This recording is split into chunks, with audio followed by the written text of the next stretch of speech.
क्या आप computer basic से सीखना चाह रहे हैं? यदि हाँ, तो आप सही वीडियो पर क्लिक किए हैं। आज के डिजिटल युग में सभी को कंप्यूटर का नॉलेज होना ही चाहिए और यदि आपका फंडामेंटल कंप्लीट रहेगा तो सीखने का अलग ही मजा है। हम यहाँ पर आपको कंप्यूटर बेसिक की कंप्लीट जानकारी देंगे ताकि आप कंप्यूटर के क्षेत्र में अपना कैरियर बना सकें। यहाँ पर बस आप अपना कीमती समय निकाल कर आइए, बाकी हम पे छोड़ दीजिए। वीडियो में स्टेप बाय स्टेप आगे लेकर चलेंगे। ये वीडियो बिल्कुल फ्री है और हाँ, अच्छे से समझने के लिए बिना स्किप किए हुए वीडियो को लास्ट तक जरूर देखें। अगर आप चैनल पर पहली बार आए हैं तो चैनल को सब्सक्राइब कर बेल आइकन को जरूर दबाएं ताकि लेटेस्ट वीडियो का नोटिफिकेशन आप तक पहुंच सके। तो चलिए शुरू करते हैं।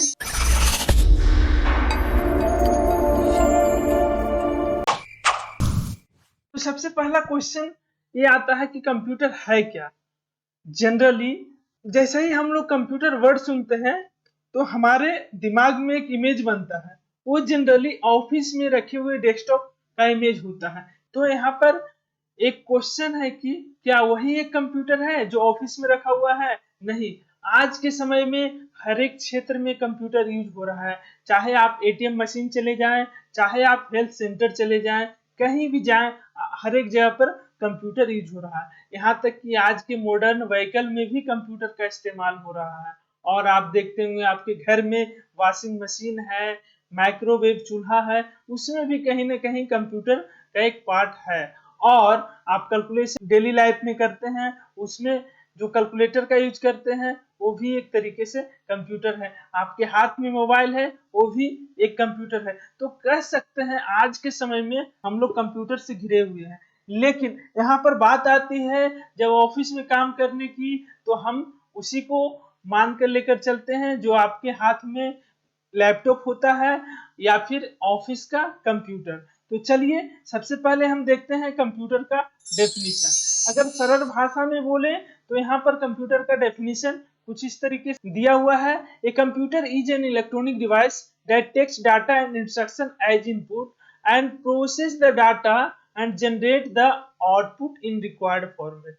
अगर इस डेफिनेशन को समझने का कोशिश करें तो यहाँ पर कुछ इस तरीके से है कि कंप्यूटर जो है आपसे डाटा इंस्ट्रक्शन लेता है, फर्दर उस पर प्रोसेस करके आपको एक आउटपुट देता है।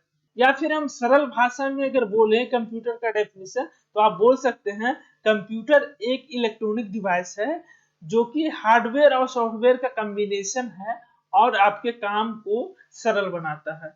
तो चलिए डेफिनेशन अलग अलग हो सकता है कई डेफिनेशन, लेकिन इसका मतलब हम लोग समझ लेते हैं। जैसे यहाँ पर आप देख रहे होंगे ब्लॉक डायग्राम में, यहाँ पर आपको डाटा शो हो रहा है। तो इसका मतलब क्या है? यहाँ डेफिनेशन में आप देखे होंगे कि डाटा एंड इंस्ट्रक्शन को एज ए इनपुट यहाँ पर दिया जा रहा है। तो देखिए डाटा को यहाँ एज ए इनपुट दिया जा रहा है विथ इंस्ट्रक्शन। उसके बाद ये दोनों को मिलाकर कंप्यूटर प्रोसेस करेगा और आउटपुट देगा। एक एग्जांपल से समझते हैं। सपोज दैट यहाँ पर आपको दिया हुआ है 2 + 6। सपोज दैट यहाँ पर आपको दिया हुआ है 2 + 6। तो आपका कंप्यूटर जो है इसको प्रोसेस करेगा और रिजल्ट आउटपुट के रूप में 8 देगा अगर आपको कैलकुलेशन करना है। लेकिन यही आप अगर चेंज कर दें किस फॉर्म में, 2 × 6, तो इसका आउटपुट कुछ 12 हो जाएगा यहाँ पर, है कि नहीं? तो ऐसा क्यों हो रहा है? क्योंकि हमारा इंस्ट्रक्शन बदल रहा है। पहले में इंस्ट्रक्शन प्लस का था, मतलब एडिशन का, दूसरे में मल्टीप्लिकेशन का। तो हमारे इंस्ट्रक्शन के अकॉर्डिंग ही कंप्यूटर उसका आउटपुट देता है। तो कंप्यूटर का डेफिनेशन आपको क्लियर होगा। आगे चलते हैं। नेक्स्ट लेवल पर है कंप्यूटर हम क्यों यूज करते हैं, इसका एडवांटेज क्या है। सबसे पहला एडवांटेज है कि इसका स्पीड जो होता है काफी हाई होता है। अगर हमें कुछ कैलकुलेशन करने के लिए दिया जाए तो हमें काफी समय लगता है, लेकिन कंप्यूटर उसको जल्दी से कर देता है। इसमें एक्यूरेसी होता है, एक गलती बहुत कम करता है, मल्टीटास्किंग होता है, मतलब एक बार में कई काम को कर सकता है। स्टोरेज कैपेबिलिटी होता है, इसमें हम किसी डाटा को स्टोर करके रख सकते हैं और फर्दर जब हमें आवश्यकता पड़े तो उसका यूज कर सकते हैं। उसके बाद इसमें डाटा सिक्योरिटी होता है, ये डिलीजेंस होता है। डिलीजेंस का मतलब आज्ञाकारी एक तरीके से समझ सकते हैं, मतलब जो आप जिस तरीके से इसको इंस्ट्रक्शन देंगे उसी तरीके से काम करेगा। वर्सेटिलिटी होता है, मतलब इसको अलग अलग तरीके से आप यूज कर सकते हैं। ऐसा नहीं कि कोई कंप्यूटर कैलकुलेशन के लिए यूज हो रहा है तो सिर्फ कैलकुलेशन के लिए यूज होगा, ऐसा कुछ नहीं है। आप उसका यूज कर सकते हैं अलग अलग काम के लिए। रिलायबल होता है, मतलब कुछ कठिन नहीं होता है, आसान होता है यूज करना। ऑटोमेशन में बहुत हेल्प करता है कंप्यूटर। आज आप देख रहे हैं जितना भी फैक्ट्री है वो ऑटोमेशन की ओर जा रहा है। ऑटोमेशन से यहाँ पर काम जल्दी होता है और फास्ट होता है। वो अलग बात है कि कई लोग इसके कारण बेरोजगार भी हो रहे हैं, लेकिन हमारा जो कॉस्टिंग है किसी भी सामान का वो घट रहा है। और इसमें 10वां पॉइंट है, पेपर के कॉस्ट में ये रिडक्शन कराता है। मतलब कहने का मतलब यह है कि पेपर वर्क जब कमेगा कंप्यूटर के कारण तो उसका कॉस्ट भी कमेगा। यहाँ पर कंप्यूटर के आने से कई काम जो पेपर पर हुआ करता था वो अब कंप्यूटर पर ही हो जाता है। यहाँ पर कुछ एडवांटेज हम लोगों ने देखा, उसके बाद इसका कुछ डिसएडवांटेज भी है, जिसमें पहला है इसके पास कोई आईक्यू नहीं होता है, मतलब ये खुद से डिसीजन नहीं ले सकता है, खुद ये कुछ नया नहीं सोच सकता है। इसके पास ये जो है डिपेंडेंसी, मतलब इसमें डिपेंडेंसी होता है, ये हम पे डिपेंड करता है। अगर हम काम इसको देंगे तो करेगा, मतलब कहने का मतलब है यदि कैलकुलेशन के लिए हम इसमें टाइप करेंगे तभी कैलकुलेट करके देगा। ऐसा नहीं है कि आप इसके बगल में रजिस्टर रख दिए और वो कैलकुलेशन करना शुरू कर दिया, ऐसा कोई इसमें बात नहीं है। तीसरा पॉइंट इसमें आता है कि वायरस का खतरा होता है, इसमें डिसएडवांटेज है, और हैकिंग का डर रहता है। चौथा है इन्वायरमेंट डिपेंडेंट होता है, मतलब ये किसी खास इन्वायरमेंट में काम कर सकता है। जैसे कि अगर हम इसको पानी में डाल दे कंप्यूटर को तो ये वर्क करना बंद हो जाएगा, ज्यादा अगर हिट हो जाए तो हो सकता है शॉर्ट सर्किट हो जाए, ये सब वगैरह वगैरह। उसके बाद इसके पास कोई फीलिंग नहीं होता है, हमारे जो ह्यूमन बॉडी है उस तरीके से फील नहीं कर सकता है, तो ये सब इसका डिसएडवांटेज हुआ। आगे हम चलते हैं जिसमें है कंप्यूटर का एप्लीकेशन। देखिए, आपको हम पहले पॉइंट में बताए थे कंप्यूटर का हर एक क्षेत्र में बहुत ही ज्यादा यूज हो रहा है, जिसके कारण हर एक लोग को कंप्यूटर सीखना ही चाहिए। आगे के समय में किसी भी फील्ड में कैरियर बनाएंगे तो उनको कंप्यूटर नॉलेज का आवश्यकता पड़ेगा ही पड़ेगा। और चूंकि ये फंडामेंटल ऑफ कंप्यूटर का वीडियो है तो यहाँ पर आपको बेसिक बताया जाएगा, जिससे अगर ये सीखते हैं तो आपके अंदर एक कॉन्फिडेंस डेवलप होगा और आगे का जो भी चीजें आप सीखेंगे उसमें ये हेल्प करेगा। तो इसका जो एप्लीकेशन है बिजनेस फील्ड में होता है, और जाहिर सी बात है आप कहीं इन फ्यूचर काम कर रहे होंगे तो किसी न किसी बिजनेस के रिलेटेड काम कर रहे होंगे। तो बिजनेस फील्ड में यहाँ पर हर एक तरीके के रिपोर्ट को निकालने के लिए, मतलब एक तरीके से प्रॉफिट एंड लॉस को देखने के लिए, या फिर समझ सकते हैं सालाना जो बजट होता है कंपनी का वो निकालने के लिए, सारा चीज को एनालिसिस करने के लिए बिजनेस में कंप्यूटर का यूज होता है। बैंकिंग में आप देखते होंगे, बैंक जाएंगे तो सारा काम आपका कंप्यूटर के थ्रू ही होता है। चाहे आप इंश्योरेंस सेक्टर में चले जाएं वहां पर भी काम हमारा कंप्यूटर के थ्रू ही होता है। एजुकेशन फील्ड में आप देख ही रहे हैं आज पूरे मतलब कंट्री में लॉकडाउन है, उसके बावजूद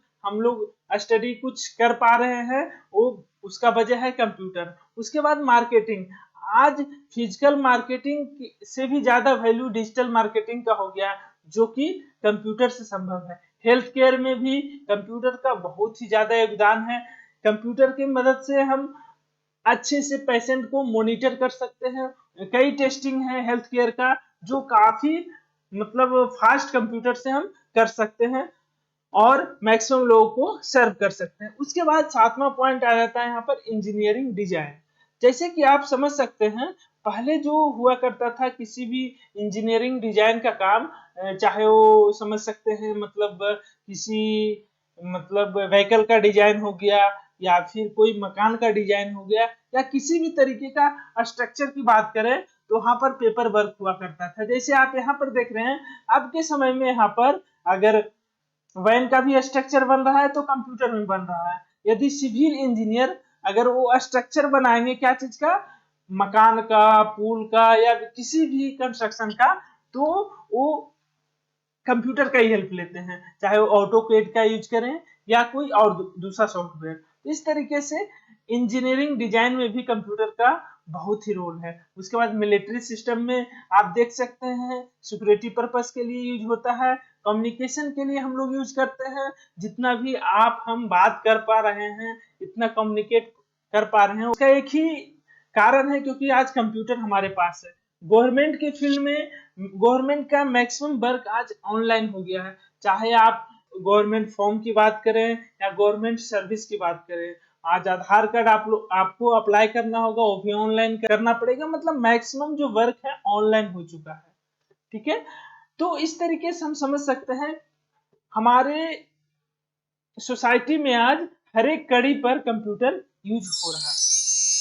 उसके बाद अगले टॉपिक पर चलते हैं, हिस्ट्री ऑफ कंप्यूटर। इसमें हम ज्यादा समय आपका नहीं लेंगे, बिल्कुल शॉर्ट तरीके से आपका कंसेप्ट क्लियर करने का कोशिश कर रहे हैं, ताकि आपके मन में, आपके अंदर एक कॉन्फिडेंस डेवलप हो पाए कि फंडामेंटल ऑफ कंप्यूटर हम जानते हैं, उसके बाद आगे का जो स्किल डेवलपमेंट का जो काम है वो अच्छे तरीके से आप कर सके। तो हिस्ट्री ऑफ कंप्यूटर, हिस्ट्री का मतलब क्या होता है? हिस्ट्री का मतलब आप समझ सकते हैं डेवलपमेंट, मतलब किसी भी चीज का जो डेवलपमेंट होता है वो किस तरीके से हुआ, उसका सोच जो है कैसे उत्पन्न हुआ है। जैसे आप देखते हैं न्यूटन्स लॉ, फिजिक्स में आप लोग पढ़ते हैं, तो उसमें एक मतलब धारणा है, एक स्टोरी रहता है कि न्यूटन्स ने एप्पल को, मतलब सेब को नीचे गिरते हुए देखा, उसके बाद उनके माइंड में कुछ इस तरीके से कुछ थिंकिंग आया कि एप्पल नीचे क्यों गिर रहा है, तो न्यूटन्स लॉ का फिर फर्दर उन्होंने उस पर मतलब डेवलपमेंट किया और खोज किया। उसी तरीके से यहाँ पर कंप्यूटर का मतलब ही होता है, कंप्यूटर वर्ड का कंप्यूट मतलब कैलकुलेशन करने वाला।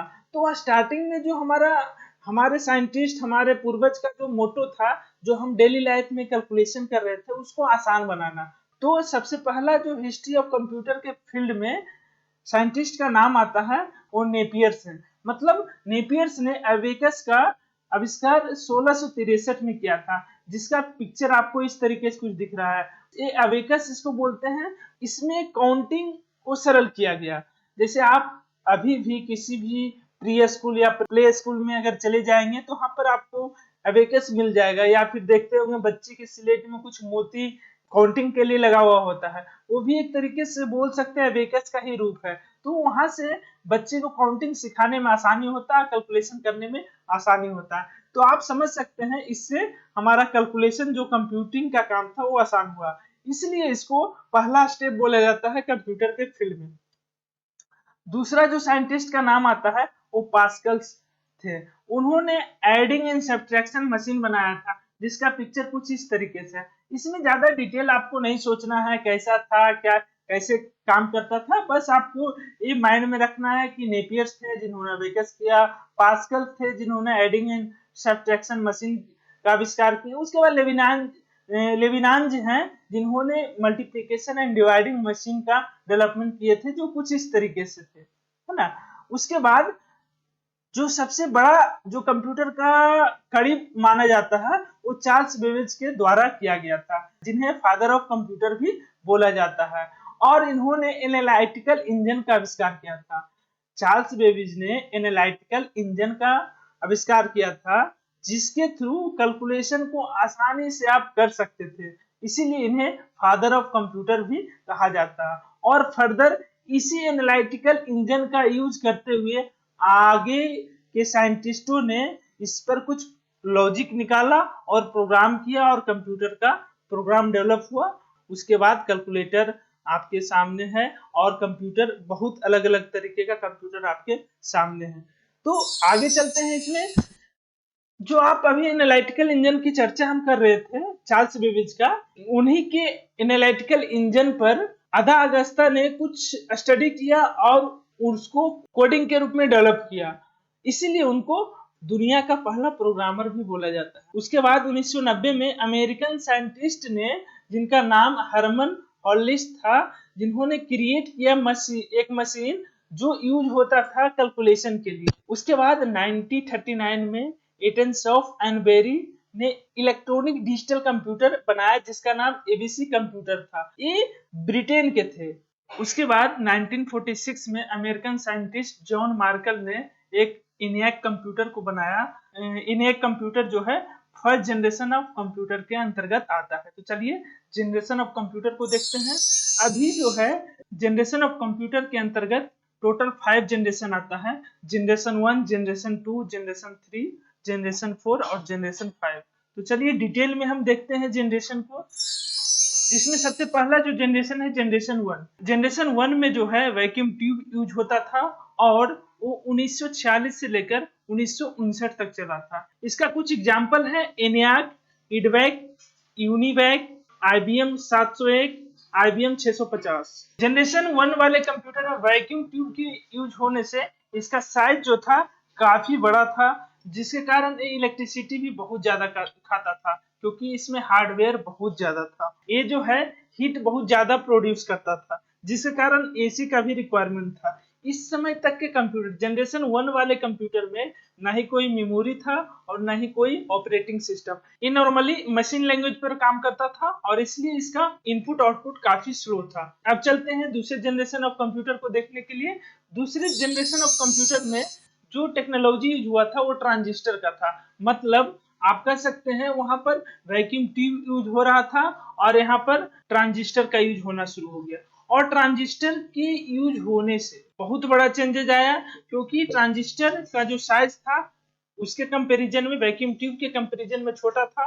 और दूसरी बात था इसका मेंटेनेंस कॉस्ट काफी कम था, क्योंकि वैक्यूम ट्यूब बार बार खराब होता था, जिसके कारण ये इसका जो साइज है काफी छोटा हो गया और इलेक्ट्रिसिटी कम खा रहा था, हीट कम प्रोड्यूस कर रहा था in comparison to first generation. Transistor के आ जाने से इसमें मेमोरी का डेवलपमेंट हुआ और मेमोरी का डेवलपमेंट होने से इसमें कुछ हम स्टोर कर सकते थे और पहला ऑपरेटिंग सिस्टम बनाया गया, जिसके कारण इसमें हाई लेवल लैंग्वेज का भी यूज होने लग गया।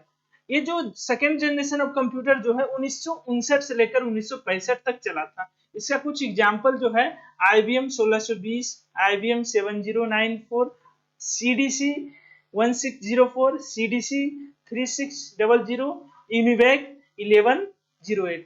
ये सब कुछ एग्जाम्पल है और इसको आप फिगर में देख सकते हैं किस तरीके का ये दिखता था। अब चलते हैं थर्ड जनरेशन की ओर। थर्ड जनरेशन ऑफ कंप्यूटर में जो यहाँ पर ट्रांजिस्टर यूज हो रहा था उसको हटाकर यहाँ पर IC यूज होना शुरू हो गया। मतलब कंप्यूटर के फील्ड में बहुत बड़ा क्रांति यहाँ पर आ गया था। जो काम कई ट्रांजिस्टर मिलकर कर रहा था वो अकेले एक IC कर सकता था, जिसके कारण कंप्यूटर छोटा भी हो गया, साथ ही साथ इसमें मतलब हाई लेवल लैंग्वेज यूज होना शुरू हो गया और कह सकते हैं ये पोर्टेबल एक तरीके से हो गया। लेकिन उतना ज्यादा पोर्टेबल नहीं था कि आप बैग में लेकर जा सकते हैं, बस ये समझ सकते हैं कि एक जगह से दूसरी जगह इजीली लेकर जा सकते थे। थर्ड जनरेशन वाले कंप्यूटर जो था ये हीट कम प्रोड्यूस करता था in comparison second generation of computer, जिसके कारण इलेक्ट्रिसिटी भी बहुत कम खाता था। इसका जो कुछ एग्जाम्पल यहाँ पर दिया हुआ है IBM 360, होनीवेल 6000, PDP, इस तरीके से अलग अलग एग्जाम्पल यहाँ पर दिया हुआ है। फिगर में आप देख सकते हैं कि जनरेशन 3 वाला कंप्यूटर किस तरीके से दिखता था। तो चलते हैं अगले जनरेशन की ओर, generation 4।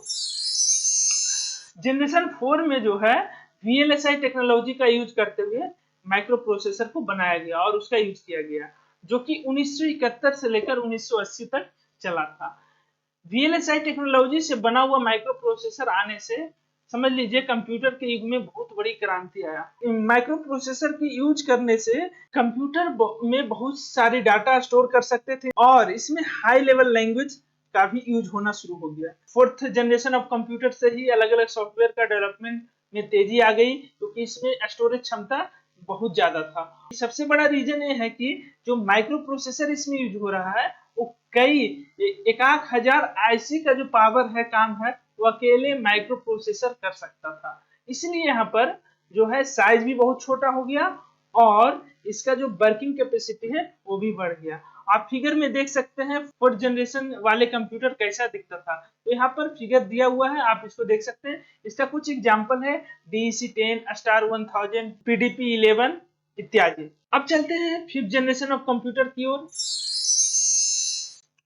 Fifth generation of computer में माइक्रो प्रोसेसर ही यूज हो रहा था, लेकिन इसमें जो माइक्रो प्रोसेसर बना हुआ था वो यूएलएसआई टेक्नोलॉजी का बना हुआ था। जनरेशन 5 का जो कंप्यूटर है 1980 से लेकर अभी तक चल रहा है। जनरेशन 5 के कंप्यूटर आने से एक तो पोर्टेबल कंप्यूटर हो गया, आप लैपटॉप वगैरह जो देख रहे हैं जनरेशन 5 का ही कंप्यूटर है, उसको आप इजिली बैग में कर इधर से उधर लेकर जा सकते हैं। उसके बाद इसी समय पैरेलल प्रोसेसिंग का मतलब यूज होना शुरू हो गया। अब पैरेलल प्रोसेसिंग यहाँ पर है क्या?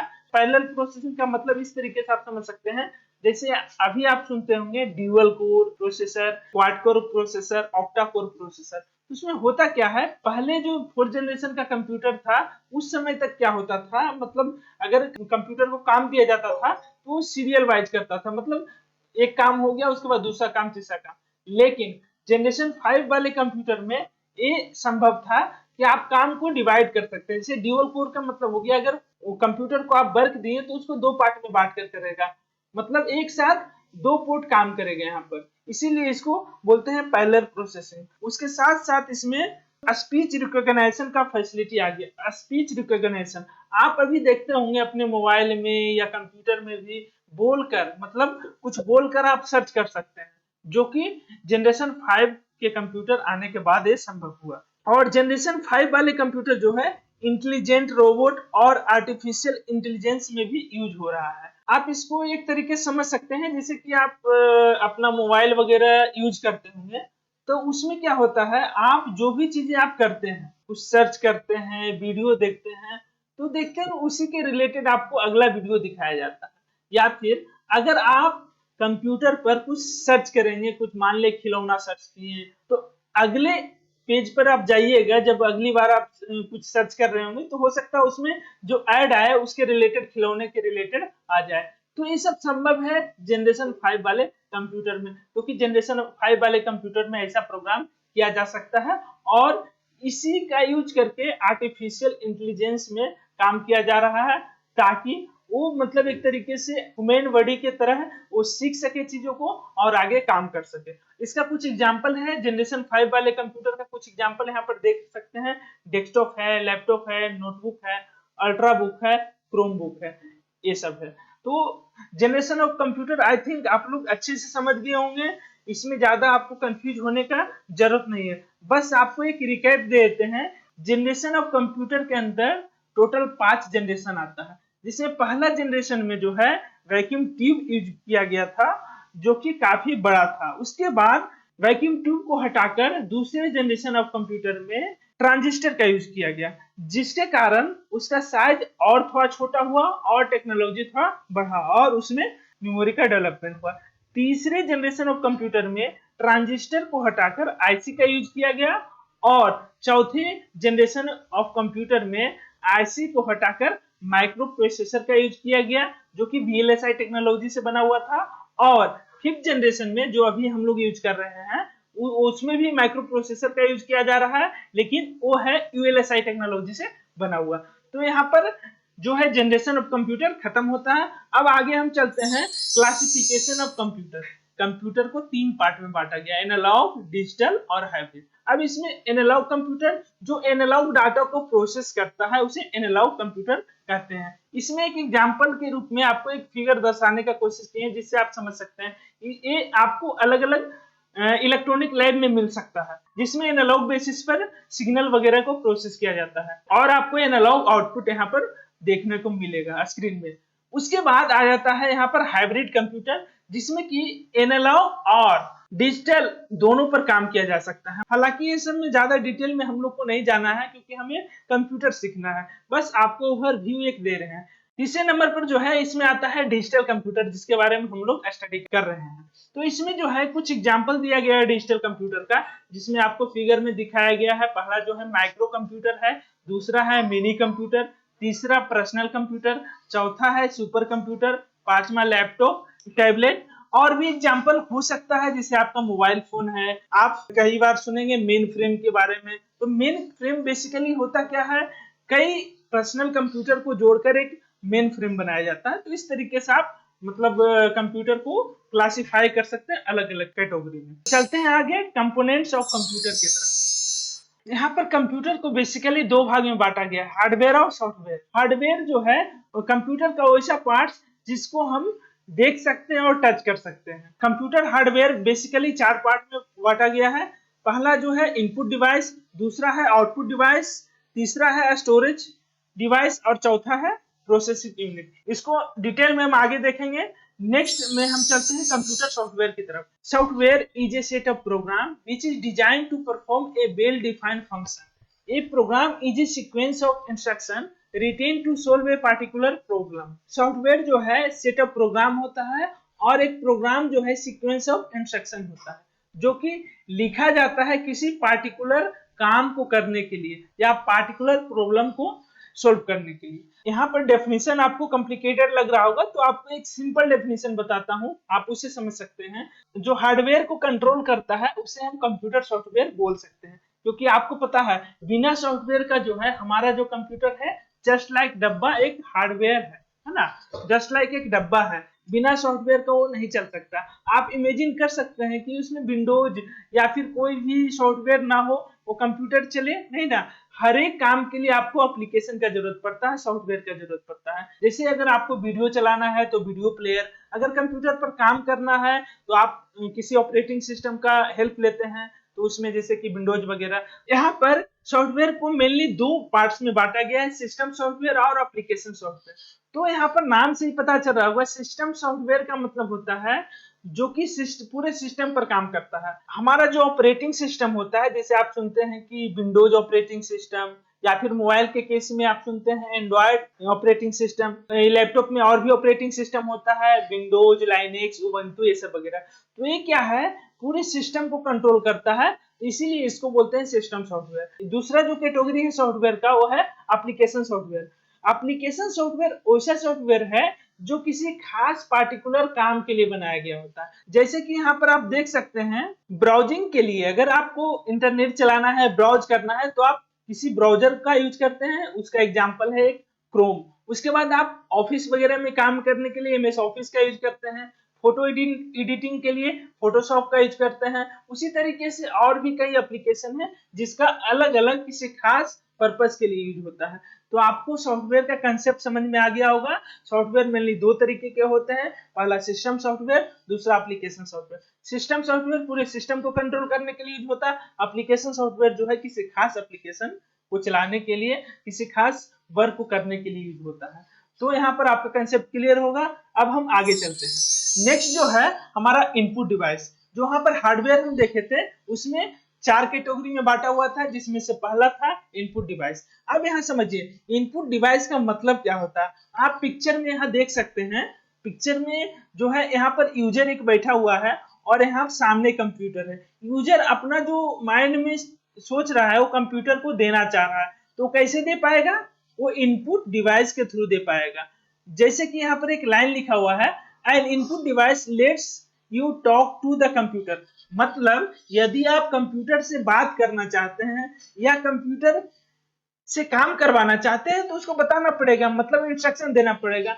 तो वो संभव है इनपुट डिवाइस के थ्रू। मतलब ये समझ लीजिए सिंपली वैसा डिवाइस जिससे आप कंप्यूटर के अंदर डाटा और इंस्ट्रक्शन भेजते हैं, देते हैं, उसे हम इनपुट डिवाइस कहते हैं। जैसे इसमें सबसे पहला जो एग्जांपल है कीबोर्ड। जैसे आपको कुछ टाइप करना हो, कुछ इंस्ट्रक्शन देना हो तो कीबोर्ड का यूज करके आप देते हैं, इंटर करना है, ओके करना है, तो ये सब कीबोर्ड का आप यूज करते हैं। तो सबसे पहला जो इनपुट डिवाइस के रूप में जाना जाता है कीबोर्ड। दूसरा यहाँ पर एग्जांपल में दिया हुआ है माउस, जो कि एक तरीके से मेन रूप से पॉइंटिंग डिवाइस के रूप में माना जाता है। तीसरा जो है वेबकैम। वेबकैम जो है एक तरीके से वीडियो को कैप्चर करने के लिए होता है। अगर आप कंप्यूटर पर काम कर रहे हैं और आप चाहते हैं कि आपका वीडियो कैप्चर हो, दैट मीन्स यहाँ पर भी क्या होगा, आप जो फिजिकल रूप में बैठे हुए हैं उसका डिजिटल रूप में एक तरीके से वीडियो बनकर कंप्यूटर के अंदर जाएगा। और यहाँ पर तीनों में देख रहे होंगे बाहर से अंदर इंस्ट्रक्शन जा रहा है या डाटा जा रहा है, इसीलिए इसको इनपुट डिवाइस बोलते हैं। और भी एग्जांपल है, यहाँ पर अगला जो एग्जांपल है जॉयस्टिक, जो कि नॉर्मली गेम वगैरह खेलने के लिए यूज करते हैं। अगला जो एग्जांपल है लाइट पेन, इसमें आप डिजिटली लिखने के लिए यूज करते हैं। अगला जो है track ball. Track ball just like इसमें माउस की तरह ही होता है, लेकिन अब ज्यादा यूज नहीं होता है। माउस को हम सरफेस पर मूव करते हैं कर्सर को मूव करने के लिए, लेकिन ट्रैक बॉल में यहाँ पर एक बॉल होता है जिस पर हम फिंगर मूव करते हैं ताकि कर्सर इधर उधर जाए, तो दोनों में डिफरेंस है। अगला जो है डिजिटाइजर। तो डिजिटाइजर क्या है, नॉर्मली आप देखते होंगे जैसे कि कोई भी आप स्टडी वाला चैनल देखते हैं जहां पर मैथ वगैरह बताया जाता है, तो वहां पर डिजिटाइजर का यूज किया जाता है। एक टैबलेट के साइज का होता है जिसमें आप लिख सकते हैं, जिसके ऊपर लिख सकते हैं, और वो यूएसबी के थ्रू कंप्यूटर में कनेक्टेड होता है। आप इस पर जो भी राइटअप करेंगे वो कंप्यूटर पर दिखेगा। अभी मैं ये डिजिटाइजर का यूज नहीं कर रहा हूँ, जिसके कारण मेरे जो लाइन वगैरह है सीधा परफेक्ट नहीं आ रहा है, लेकिन आप इस पर करेंगे तो स्क्रीन पर लिखाएगा और वो अच्छे तरीके से लिखाएगा। तो डिजिटाइजर का यूज नॉर्मली टीचिंग पर्पस के लिए लोग करते हैं। उसके बाद अगला जो आ जाता है स्कैनर। इससे तो सारे लोग अवगत हो गए ही, डॉक्यूमेंट वगैरह को स्कैन करने के लिए इसका यूज किया जाता है। उसके बाद है बार कोड रीडर, जो देखते हो वो मॉल वगैरह में जाएंगे तो वहां पर यूज होता है। उसके बाद है ओसीआर, ऑप्टिकल कैरेक्टर रिकॉग्निशन। इसका काम क्या होता है, जो हमारे कागज वगैरह पर जो प्रिंटेड चीजें होता है उसको स्कैन करके डिजिटल फॉर्म में बदलता है। नेक्स्ट एग्जाम्पल है इसका एमआईसीआर। एमआईसीआर का मतलब क्या होता है, मैग्नेटिक इंक कार्ड रीडर। इसका यूज नॉर्मली बैंक वगैरह में यूज होता है, क्योंकि बैंक में बहुत सारा चेक वगैरह जमा हो जाता है, उसके डाटा को रीड करने के लिए एमआईसीआर का यूज किया जाता है। और एक है ओएमआर, जिसे आप लोग एग्जाम वगैरह देते हैं जिसमें ओएमआर सीट होता है, तो उसको चेकअप करने के लिए ऑप्टिकल मार्क रीडर का यूज किया जाता है। तो यहाँ पर जितने भी डिवाइस देखेंगे इसमें कॉमन क्या चीज है उस चीज को समझिए। कॉमनली यहाँ पर देखेंगे कि यहाँ पर हो क्या रहा है, जो बाहर वाला जो डाटा और इंस्ट्रक्शन है ये सब डिवाइस के थ्रू आप कंप्यूटर के अंदर भेज रहे हैं, इसीलिए इसको बोलते हैं इनपुट डिवाइस। आई थिंक यहाँ पर इनपुट डिवाइस का मतलब आपको समझ में आ गया होगा। अब आगे हम नेक्स्ट टॉपिक पर चलते हैं।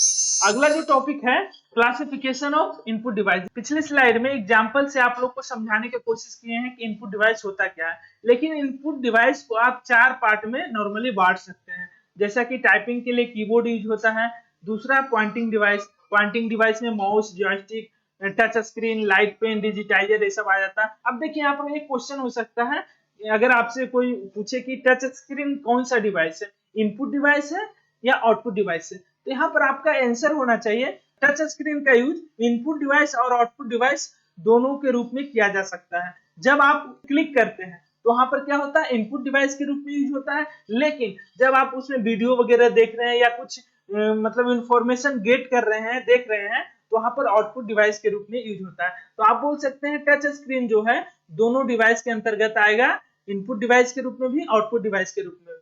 अभी आउटपुट डिवाइस समझाएंगे तो उस समय आपको ये समझ में आ जाएगा। तीसरा स्कैनिंग के लिए ऑप्टिकल कैरेक्टर रीडर, उसी तरीके से ओएमआर, ओबीआर, एमआईसीआर। और ऑडियो विजुअल मतलब ऑडियो और वीडियो को कैप्चर करने के लिए जो डिवाइस का यूज होता है उसको ऑडियो विजुअल के रूप में रखा गया। वॉइस रिकॉग्निशन के लिए microphone, digital camera, video camera, ये सब वगैरह वगैरह। तो आप यहाँ पर देख सकते हैं क्लासिफिकेशन ऑफ इनपुट डिवाइस। अब चलते हैं इसमें जो मेन इनपुट डिवाइस जो है कीबोर्ड की तरफ। यहाँ पर हमारे पास कीबोर्ड होता है।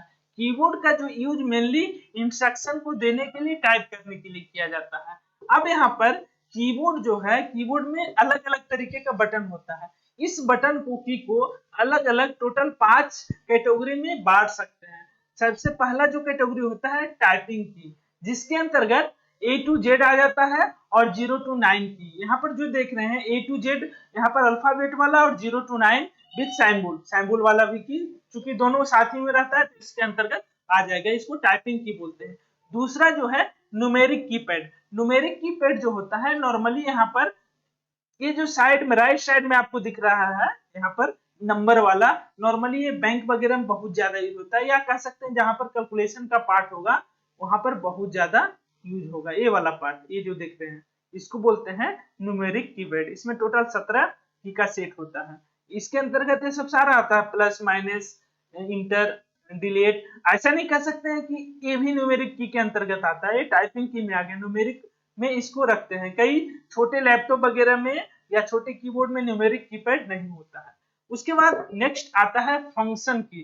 फंक्शन की जो यहाँ पर टोटल 12 होता है, मतलब सबसे ऊपर आपको मिलेगा यहाँ पर F1, F2, F3 इस तरीके से F12 तक मिलेगा, जिसका काम अलग अलग स्पेसिफिक वर्क के लिए होता है, जो आगे हम देखेंगे। नेक्स्ट लेवल पे आता है कंट्रोल की। कंट्रोल की के अंतर्गत यहाँ पर देख सकते हैं home, in, insert, delete, page up, page down, control, ये सब आता है। यहाँ पर मेनली कंट्रोल की रहता है। देखिए यहाँ पर आप देख रहे होंगे बहुत सारा कंट्रोल की यहाँ पर दिया हुआ है, ये सब का यूज नॉर्मली होता है। नेक्स्ट जो आता है कैटेगरी इसमें स्पेशल पर्पस की, जिसमें से यहाँ पर देखिए साइड में आपको दिखेगा, दोनों साइड में, यहाँ से लेकर ये जो साइड में दिख रहा है ये सब स्पेशल पर्पस की। ये जो साइड में इधर लेफ्ट साइड में टैब, कैप्स लॉक, शिफ्ट, उसी तरीके से इधर इंटर, शिफ्ट, ये सब जो है आता है किसके अंतर्गत, स्पेशल की के अंतर्गत। तो यहाँ पर आपका की का जो कंसेप्ट है क्लियर हो गया होगा, किस की को क्या बोलते हैं, है ना। इसका प्रैक्टिकल रूप में हम समझेंगे आगे कि कौन से की का क्या यूज होता है। अगर अभी से कुछ कंप्यूटर में टाइप वगैरह करना चाहते हैं तो थोड़ा बहुत नॉलेज देते हैं। इसमें जो है मेनली अगर आप टाइप करेंगे तो यहाँ से टाइप हो जाएगा, लेकिन आपको अगर अगले लाइन में जाना है तो इंटर का यूज करना होगा, और टाइप करने वक्त अगर लेटर केस को चेंज करना होगा तो आप कैप्स लॉक दबा सकते हैं या फिर शिफ्ट के साथ इसको टाइप कर सकते हैं। उसके बाद टाइपिंग में एक दूसरा कंसेप्ट आता है, जो भी की में दो सिंबल होगा तो अगर डायरेक्टली टाइप करेंगे तो नीचे वाला सिंबल टाइप होगा, और यदि ऊपर वाला सिंबल टाइप करना हो जैसे @ हो गया, डॉलर हो गया, ये सब वगैरह वगैरह, तो आपको शिफ्ट के साथ दबाना है। तो यहाँ पर अलग अलग यूज होता है, और कंट्रोल के साथ अलग अलग शॉर्टकट वगैरह बनाया जाता है अलग अलग फंक्शन करने के लिए, जो कि हम डिटेल में आगे सीखेंगे। और आगे का वीडियो जो हमारा अगला पार्ट होगा उसमें प्रैक्टिकल रूप में हम सारे चीज को समझेंगे। तो चलते हैं दूसरा इनपुट डिवाइस जो कि माउस है। माउस जो होता है इसमें मेन रूप से 3 पार्ट बोल सकते हैं, 3 बटन बोल सकते हैं। 2 बटन होता है, एक व्हील होता है। इसमें सबसे पहला जो है लेफ्ट बटन होता है, जिसका यूज होता है क्लिक करने के लिए। क्लिक करने के लिए मतलब अगर उसमें डबल क्लिक करेंगे तो ऑब्जेक्ट खुल जाएगा, और अगर सिंगल क्लिक करेंगे तो जो ऑब्जेक्ट को सिलेक्ट करना चाहेंगे वहां ऑब्जेक्ट सिलेक्ट हो जाएगा। और यहाँ पर राइट क्लिक होता है। राइट क्लिक का यूज होता है मेनली ऑप्शन लाने के लिए। अगर किसी फाइल पर जाकर क्लिक करने के बाद, सिंगल क्लिक करने के बाद अगर राइट क्लिक करेंगे तो आपको मेन्यू दिखेगा कुछ इस तरीके से। वो डिपेंड करेगा कौन सा फाइल है। अगर बाहर में क्लिक करेंगे तो अलग तरीके का मेन्यू दिखेगा, और अंदर में क्लिक करेंगे तो अलग तरीके का मेन्यू दिखेगा, जो कि हम प्रैक्टिकल रूप में आगे देखेंगे। इसमें एक टॉपिक और है स्क्रॉल व्हील का। स्क्रॉल व्हील का यूज होता है नॉर्मली पेज को ऊपर नीचे करने के लिए। अगर आप पढ़ रहे हैं तो ऊपर नीचे करने के लिए, जैसे कि अभी मैं स्क्रॉल व्हील का यूज किया था तो अगले स्लाइड में चला गया था, फिर पिछले स्लाइड में आ गए। यहाँ पर आप देख सकते हैं अगर राइट क्लिक किए हैं तो यहाँ पर बहुत सारा ऑप्शन आ गया है, और क्लिक करेंगे तो एक्शन हो जाएगा। मतलब यहाँ पर अगर लिखना है तो क्लिक करके लिख सकते हैं। तो मतलब ये समझ सकते हैं एक्शन लेने के लिए लेफ्ट बटन और ऑप्शन लाने के लिए राइट बटन। अभी फिलहाल इतना ही दिमाग में रखिए, आगे हम आपको डिटेल में इसका प्रैक्टिकल करवाएंगे। अगले स्लाइड पे हम चलते हैं। अगला जो है आउटपुट डिवाइस। आउटपुट डिवाइस का मतलब होता है जैसे आप इनपुट डिवाइस में अपने इंस्ट्रक्शन, अपने डाटा को कंप्यूटर के अंदर भेज देते हैं। यदि ऐसा कुछ होता है कि आप कंप्यूटर का इंफॉर्मेशन देखना चाहते हैं, या बोले तो कंप्यूटर से कुछ आउटपुट निकालना चाहते हैं, तो जो भी डिवाइस का आप हेल्प लेंगे उसे आउटपुट डिवाइस बोलेंगे। यहाँ पर एक लाइन लिखा हुआ है, and output device lets the computer talk to you. यदि कंप्यूटर कुछ आपसे बात करना चाहेगा, बात करने का मतलब है कुछ दिखाना चाहेगा, तो किसके थ्रू दिखाएगा, आउटपुट डिवाइस के थ्रू। और यहाँ पर एक फिगर के थ्रू यहाँ पर आपको समझाने का कोशिश किया गया है। मतलब कंप्यूटर से जो भी इंफॉर्मेशन बाहर आएगा वो किसके थ्रू आएगा, आउटपुट डिवाइस के थ्रू। यहाँ पर सबसे पहला जो आउटपुट डिवाइस आता है वो मॉनिटर आता है। तो यहाँ पर देखिए मॉनिटर 3 तरीके का दिया हुआ है। जो पहले मॉनिटर यूज हुआ करता था, जो कि ज्यादा इलेक्ट्रिसिटी खाता था, ओल्ड जमाने का, पहले जमाने का, उसको बोलते थे CRT, कैथोड रे ट्यूब। इस तरीके का हुआ करता था, पूरा डब्बा साइज का। उसके बाद का जो मॉनिटर था वो LCD था। LCD जो है एक तरीके से इससे काफी अच्छा था, इससे कम इलेक्ट्रिसिटी वगैरह खाता था। उसके बाद आया LED, जो कि सबसे कम इलेक्ट्रिसिटी खाता है और क्वालिटी में सबसे बेटर होता है। और नेक्स्ट जो है आउटपुट डिवाइस के रूप में यहाँ पर स्पीकर आ जाता है। स्पीकर से क्या होता है, कंप्यूटर में जो भी ऑडियो फाइल है उसको आप आउटपुट के रूप में स्पीकर के थ्रू आप सुन सकते। नेक्स्ट जो आउटपुट डिवाइस के रूप में आता है यहाँ पर प्रिंटर वगैरह आता है। मतलब अलग अलग तरीके का आप प्रिंटर को देख सकते हैं, जैसे कि यहाँ पर दिया हुआ है डॉट मैट्रिक्स प्रिंटर, इसका एग्जांपल। ये जनरली आपको पोस्ट ऑफिस वगैरह में जाइएगा तो मिलेगा। इसका क्वालिटी काफी मतलब लो होता है और डॉटेड डॉटेड के रूप में लिखा हुआ रहता है। और भी प्रिंटर यहाँ पर आपको एग्जांपल के रूप में दिया गया है, लेजर प्रिंटर और inkjet printer. Laser printer laser technology पे काम करता है और इंकजेट प्रिंटर इंक टेक्नोलॉजी पे काम करता है। इसमें इंक का यूज होता है और इसमें मतलब पाउडर का यूज होता है मेन रूप से। तो यहाँ समझ सकते हैं 3 प्रिंटर का एग्जांपल लिए। ऐसे टाइप्स ऑफ प्रिंटर बहुत सारे होते हैं जिसका आप स्टडी डिटेल में कर सकते हैं। यहाँ पर नेक्स्ट जो होता है आउटपुट डिवाइस के रूप में, उसको बोलते हैं प्लॉटर, जो कि बड़े बड़े नक्शा, मैप या फिर आप फ्लेक्स वगैरह को प्रिंट करने के लिए यूज करते हैं। यहाँ पर फिगर में दिखाया गया है प्लॉटर कैसा होता है। ये भी प्रिंटर का एक कैटेगरी है, लेकिन प्रिंटर पर पेपर पर काम करते हैं और यहाँ पर अलग अलग चार्ट आता है, अलग अलग फ्लेक्स मीडिया आता है जिस पर हम प्रिंट करते हैं। और एक अगला जो कैटेगरी आता है जिसको हम बोलते हैं प्रोजेक्टर। अगर कोई भी चीज बड़े दीवार पर, बड़े स्क्रीन पर दिखाना चाहते हैं तो आप प्रोजेक्टर का यूज कर सकते हैं। तो मेनली जो है यहाँ पर आप बांट सकते हैं आउटपुट डिवाइस को 5 कैटेगरी में।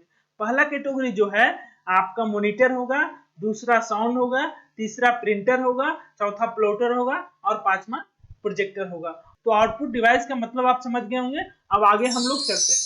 अगला जो पार्ट है हमारा कंप्यूटर का वो मेमोरी है। देखिए मेमोरी जो होता है एक तरीके से डाटा और इंस्ट्रक्शन को स्टोर करने के लिए होता है, या आप दूसरे शब्द में बोल सकते हैं मेमोरी एक तरीके से एक स्पेस होता है जहां पर हम डाटा और इंस्ट्रक्शन को स्टोर कर सकते हैं।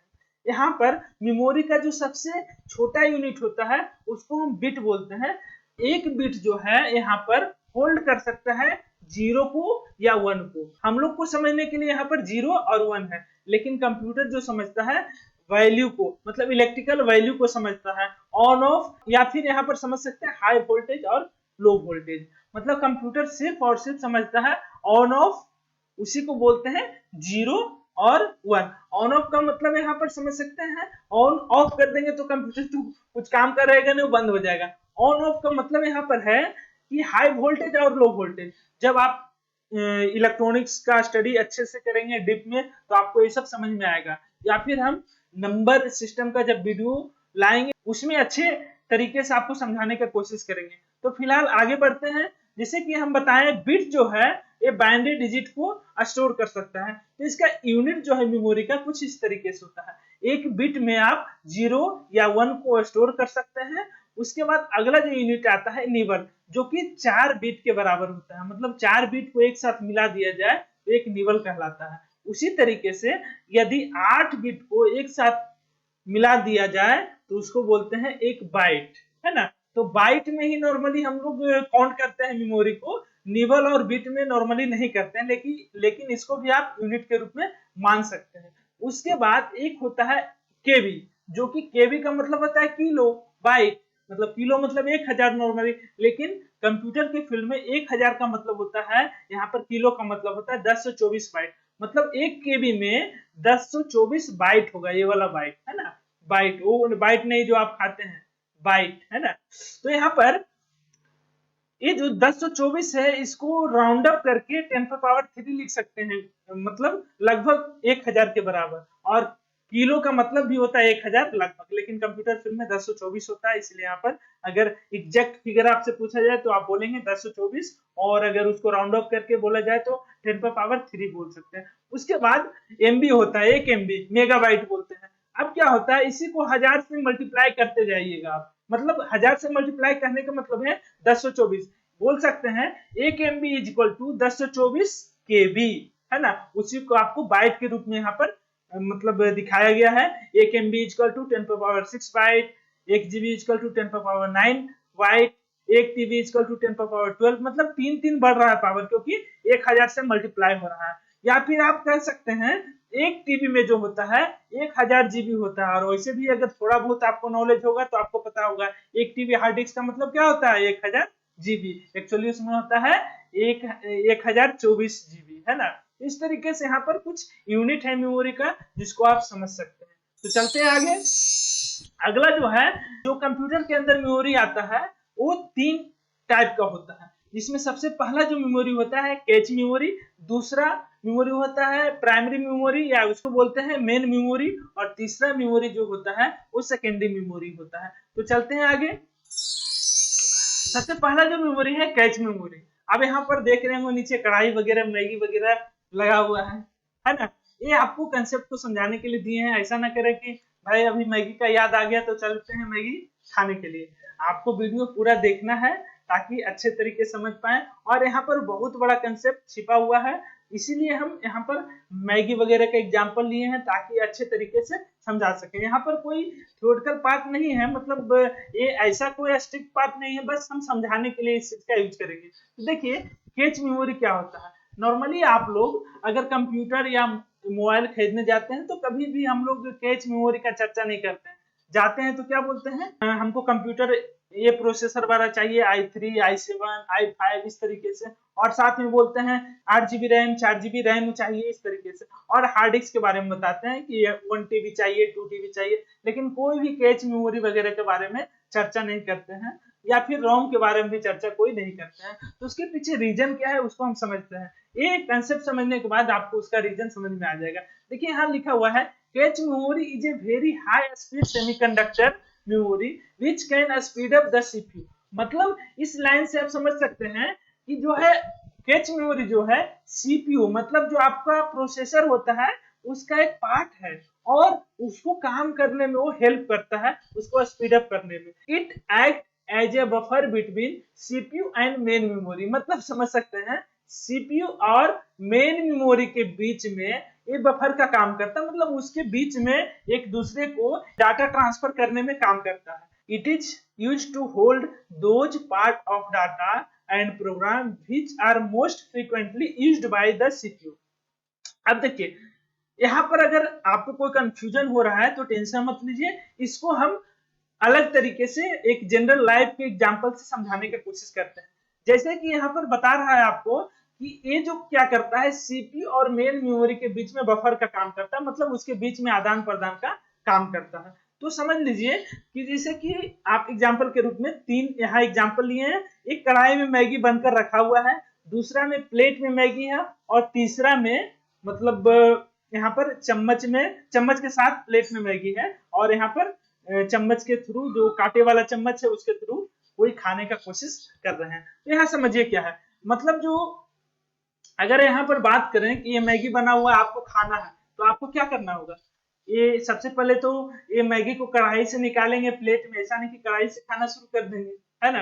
यहाँ प्लेट में निकालेंगे, और प्लेट में निकालने के बाद भी ऐसा नहीं होगा कि हम प्लेट में ही मुंह लगा देंगे डायरेक्टली खाने लगेंगे, ऐसा भी नहीं। आपको जरूरत पड़ेगा चम्मच का, और चम्मच से खाएंगे। तो यहाँ पर देखिए हमें खाने की जरूरत है, मतलब हमें प्रोसेस करने की जरूरत है, उसको खाने की जरूरत है। वैसा ही जो कंप्यूटर के अंदर होता है सीपीयू मेन पार्ट होता है, सीपीयू भी काम करता है। तो सीपीयू को जो भी काम दिया जाता है वो किसकी हेल्प से करता है, कैच मेमोरी के थ्रू। यहाँ पर कैच मेमोरी जो है सीपीयू के लिए यहाँ पर क्या हो गया, चम्मच हो गया या स्पून हो गया, क्योंकि यहाँ से जो भी डाटा होगा छोटा छोटा, मतलब जो भी काम होगा वो समझ सकते हैं कौन से मेमोरी में रहता है, कैच मेमोरी में रहता है।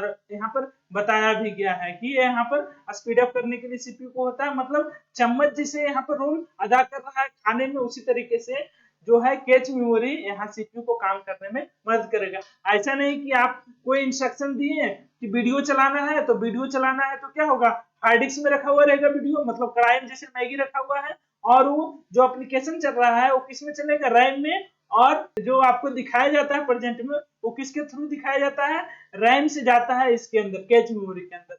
उसके बाद आप स्क्रीन पर देखते हैं जैसे कि मैगी का प्रोसेस देख रहे थे, मैगी कढ़ाई में था, उसके बाद हो गया प्लेट में, उसके बाद वो चम्मच के थ्रू आप खाना शुरू कर दिए। उसी तरीके से देखिए यहाँ पर तीनों का आप फंक्शन भी समझ गए।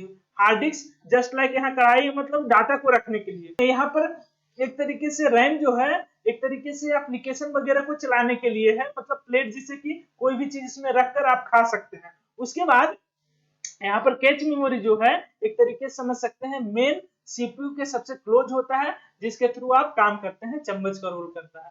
तो ये कोई मतलब स्ट्रिक्ट थ्योरेटिकल पार्ट नहीं है, आपको कहीं पर इसका एक्सप्लेनेशन नहीं मिलेगा, बस आपको समझाने के लिए एग्जांपल लिए हैं। आई थिंक इस एग्जांपल से आप अच्छे तरीके से कम तीनों जो हमारा मेमोरी होता है, इसको बोलते हैं प्राइमरी, इसको बोलते हैं सेकेंडरी मेमोरी, इसको प्राइमरी, और ये तो कैच मेमोरी है, तीनों मेमोरी का काम समझ गए होंगे। हालांकि हम रैम और सेकेंडरी मेमोरी को आगे के स्लाइड में अच्छे तरीके से देखेंगे।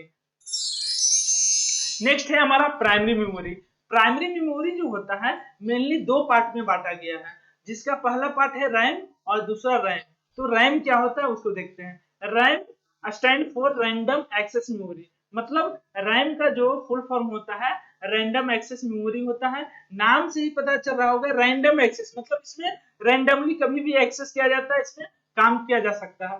देखिए यहाँ पर एक लाइन लिखा हुआ, पहले उसको हम समझने का कोशिश करते हैं, फिर इसको आपको समराइज करके बताएंगे। It is A read write memory which store data until the machine is working, as soon as machine is switched off data erase। मतलब ये वैसा मेमोरी है जो कि रीड राइट के लिए यूज होता है। मतलब इसका एक ही मतलब है कि जब आप कुछ काम कर रहे हैं तो एप्लीकेशन वगैरह जो खुलता है वो रैम में ही खुलता है। मतलब जो भी काम करेंगे वो हार्ड डिस्क या फिर कैच मेमोरी में डायरेक्टली नहीं होता है, वो रैम में खुलता है। और जैसे ही कंप्यूटर आप बंद करेंगे तो वो क्या हो जाएगा, रैम खाली हो जाता है, इसलिए इसको वोलेटाइल मेमोरी भी बोला जाता है। तो देखेंगे कभी कई बार लोगों को कहते हुए सुने होंगे कि आप अपने कंप्यूटर का रैम बढ़ा दीजिए आपका स्पीड बढ़ जाएगा।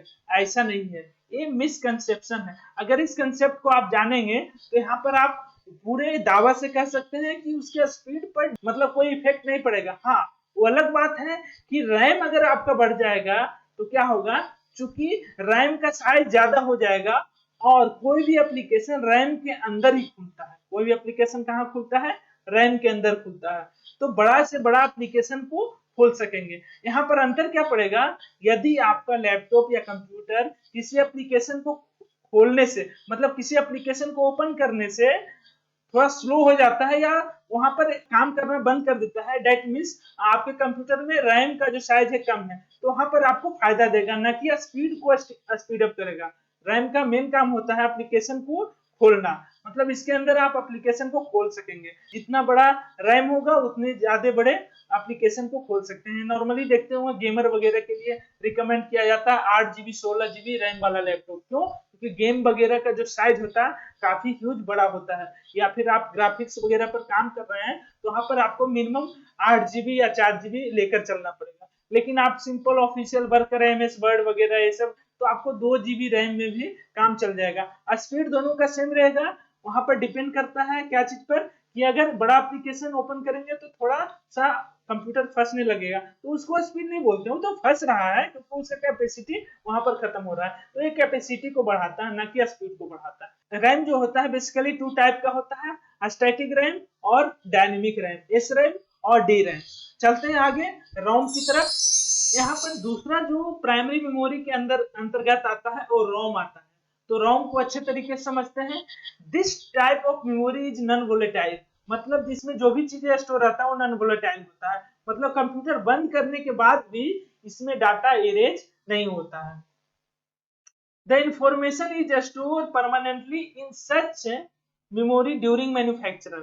मतलब क्या होता है, रैम जो है एक तरीके से वैसा मेमोरी है जिसमें इंस्ट्रक्शन को मैन्युफैक्चरिंग के ड्यूरिंग ही इंफॉर्मेशन को स्टोर किया जाता है। ये ROM store such instruction that are required to start a computer. RAM वैसा इंस्ट्रक्शन को स्टोर करता है जो कंप्यूटर को स्टार्ट करने के लिए जरूरी है।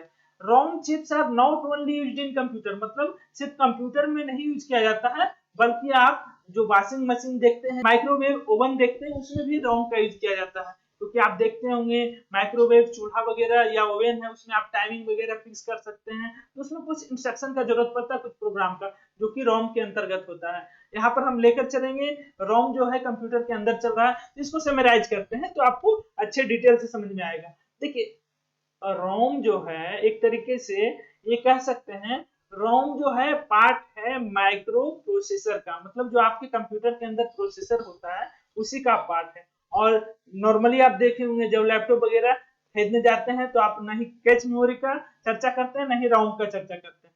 ओके, क्योंकि वो ये प्रोसेसर पर डिपेंड करता है, जितना अच्छा प्रोसेसर होगा उतना अच्छा कैच मेमोरी और रोम होगा। तो रोम का वर्किंग आप अच्छे तरीके से समझ सकते हैं। देखिए इसको समराइज करते हैं।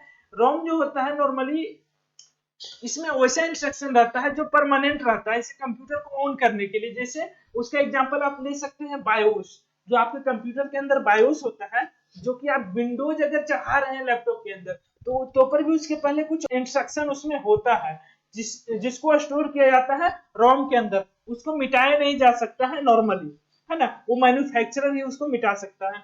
तो आप बोल सकते हैं कि कंप्यूटर के अंदर ऑन ऑफ करने के लिए जो ओवरऑल कंट्रोल करता है, ऑपरेटिंग सिस्टम को कंट्रोल करने के लिए जो प्रोग्राम उसमें रहता है, उसको हम रोम के अंदर ही स्टोर करते हैं।